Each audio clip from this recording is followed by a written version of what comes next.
Si vous pouvez vous rapprocher, s'il vous plaît. Celle d'aujourd'hui, là avec Toff et Christophe, on va sur la Q, on a 2 stations à faire. Et la M pour Jules. Ces hommes s'apprêtent à partir à la recherche de l'Holoturis cabra, très prisé de par sa valeur commerciale. Pêcheurs, gardes nature, techniciens des pêches de la province sud, représentants de l'Observatoire des pêches côtières et cabinets d'expertise environnementale sont tous réunis pour une opération de comptage de l'animal marin. Objectif de l'opération, évaluer la ressource pour rendre cette pêche durable. Et on est reparti pour 100 mètres.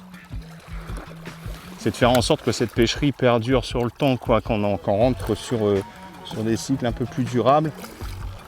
Et les pêcheurs présents cette année qui puissent continuer à dégager des revenus suffisants les prochaines années sans pour autant impacter trop lourdement la ressource.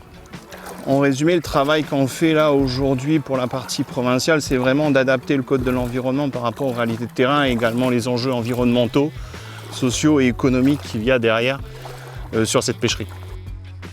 11h08, fin du premier 35. Et du coup, on décale comme ça, les gars, de 10 mètres à peu près. Aujourd'hui, sur ce plateau d'herbe et de sable à Wano, rares sont les scabras.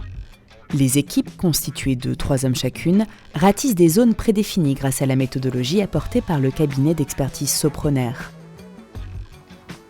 Christopher Benet est garde nature, il a suivi une formation pour reconnaître les différentes espèces d'Holoturies.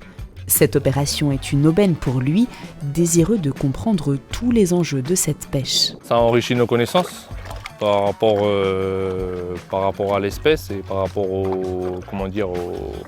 à la pêche qui est effectuée dessus. Comme on effectue des contrôles sur ces pêcheurs qui pêchent les biches de mer, du coup on arrive, on sait de quoi ils nous parlent, on sait quoi contrôler, on sait qu'est-ce qui est bon, qu'est-ce qui n'est pas bon.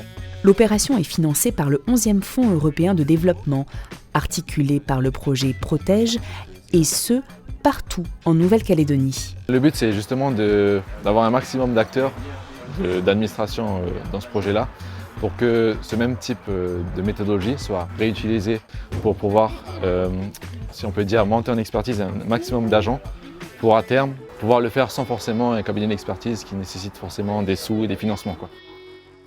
Au niveau international, 2 espèces d'Holoturies sont déjà commercialisées avec un export contrôlé.